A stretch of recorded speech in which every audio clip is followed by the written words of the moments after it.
Hey Siri, play Hung in America.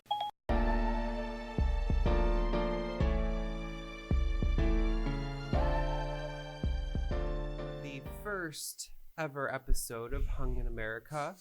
Uh, would you please state your full name? My name is Hung Duong, and I'm a senior at Greenville High School, and I'm 17. Okay. Mm-hmm.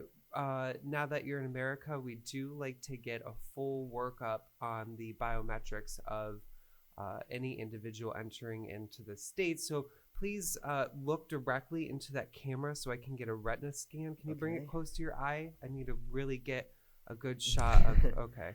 Okay. I just want to make sure, I might send this to the FBI. I just want to make sure that I know who's living in the house that I'm living in. I'm totally understand. Okay, good. So my name is Ben, and I am one of Hung's co-parents, actually. I'm kind of like the dad in the situation.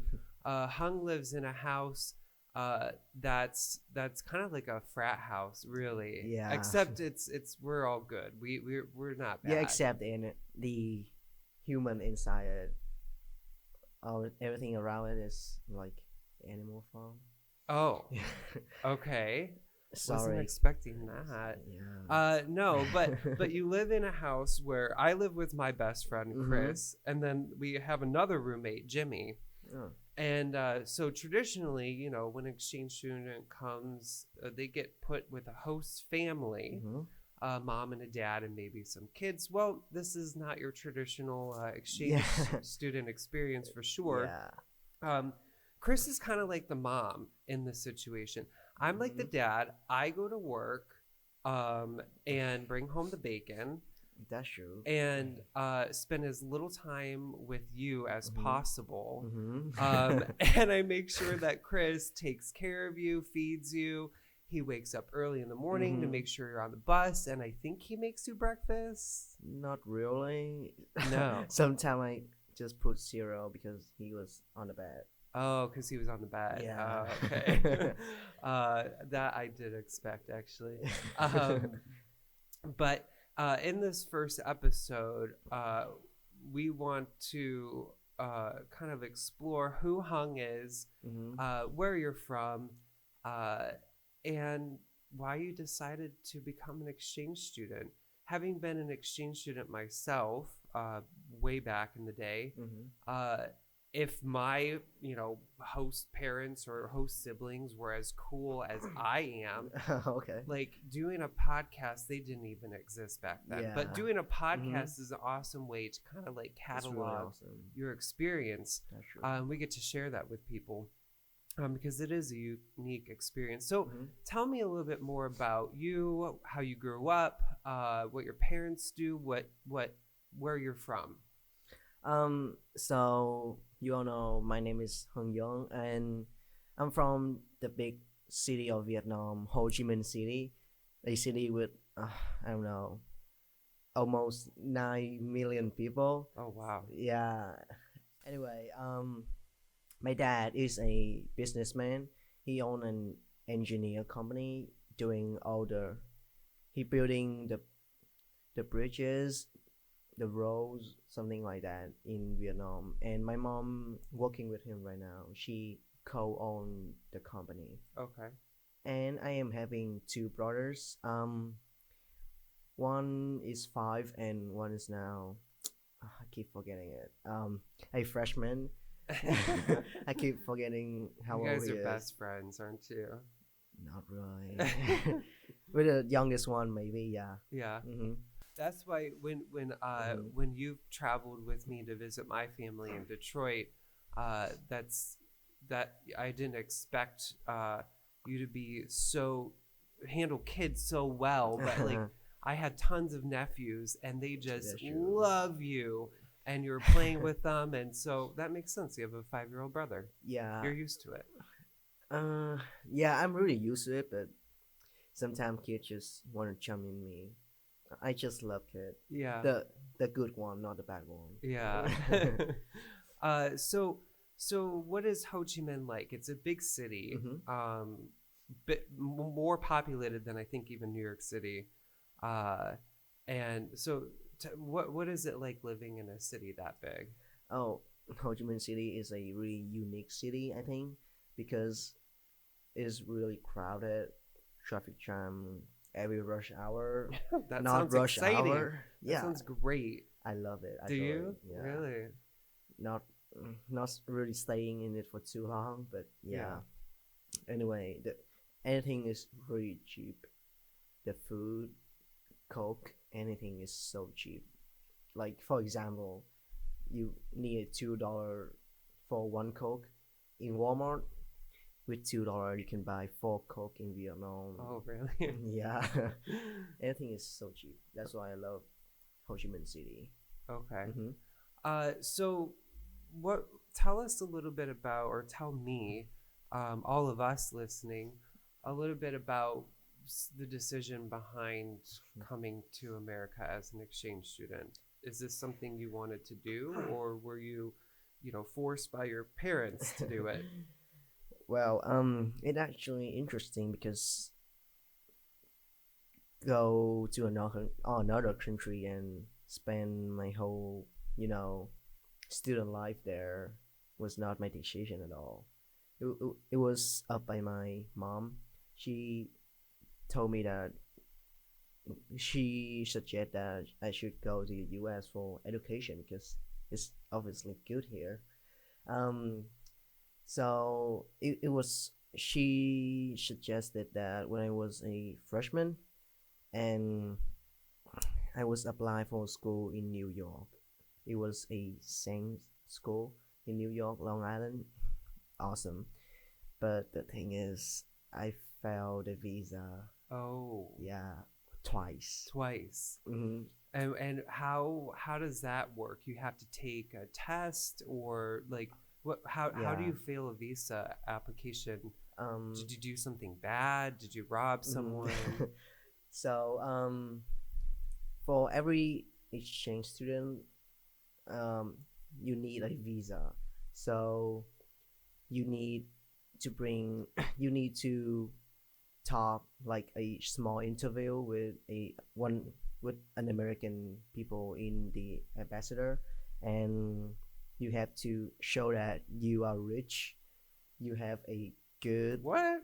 yeah because they scared that you're gonna stay back in the US. Oh, Yeah, okay. Huh. and you have to show that you are rich, you're not gonna stay here after your education. You have to have a really like good rate in your rate book. Yeah, so And your yeah. grades maybe at first weren't on par for. That's right. Oh, okay. My rate wasn't really good back time. Yeah, I wasn't really proud of that. Yeah.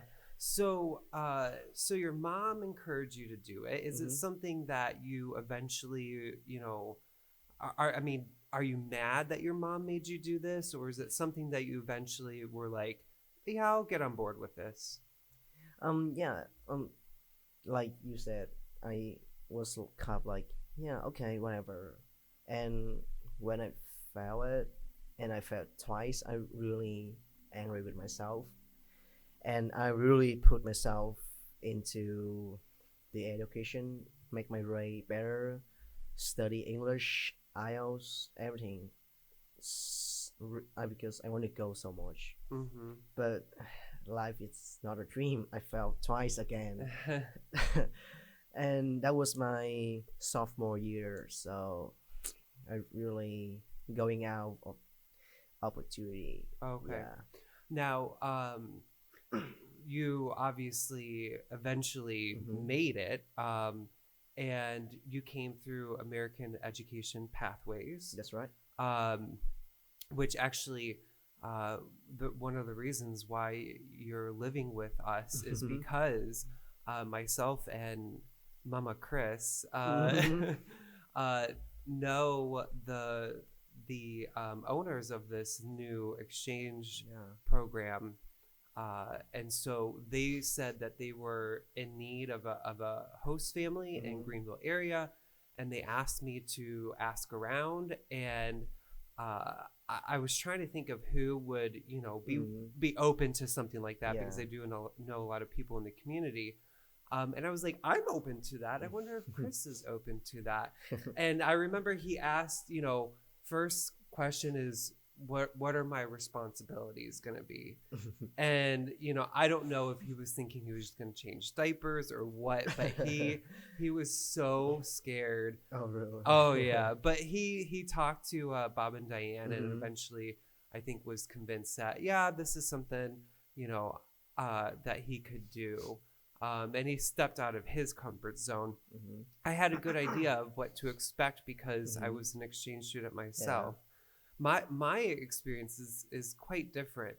I wanted to Mhm. go. I wanted to be an exchange student at a young age. Mhm. There was this program that I found when I was in sixth grade, that where you would spend a summer abroad, Oh. and I had applied to this program to go spend a summer in France, and I never heard back from the program. Oh. And later in life, I found out it's because my mom never turned in the application. She never mailed it in. Oh. Pretty sure because she didn't want me to go. Oh. Okay. So I knew that like maybe like by like 10th grade or 11th grade.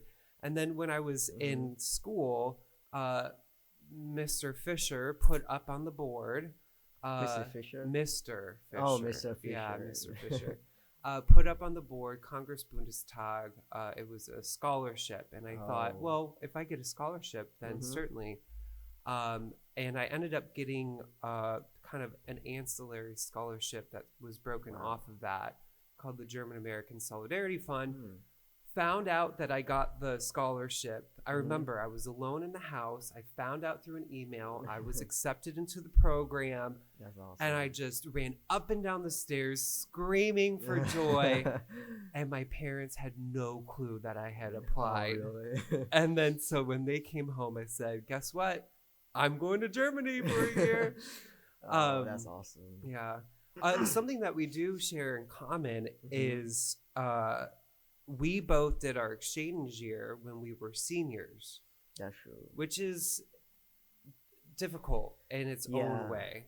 It was really like people really tell me they advise me shouldn't go because like this is the last year you don't want to spend your time with your close friend, like something like that. Yeah. Yeah. Yeah. I remember feeling some sort of regret at first when I first came, but when I first went to Germany, but when my friends would email me or write me letters, because we still did that back then, they would often say, you know, you missed homecoming, it was great. And you know, it was funny because I would get that, and I'm like, missed homecoming? I just spent the day in Cologne looking at this beautiful, you know, like architecture, this, you know, Yeah. 600-year-old cathedral. Or I remember, I think the same time that my class was actually graduating, I was in Paris, and I was like, Oh. yeah, I'll take Paris over No. that memory. Yeah. For me, I'm gonna miss it so much. I want to spend my day with my friends so much, but luckily for me, I have friends here. They are really close to me, and they are really nice to me too. I'm really lucky for that. Good. Yeah, And your family too. Your host family is pretty cool. and my whole family, of course. And your auntie. Our production assistant over there just piped in that she's auntie.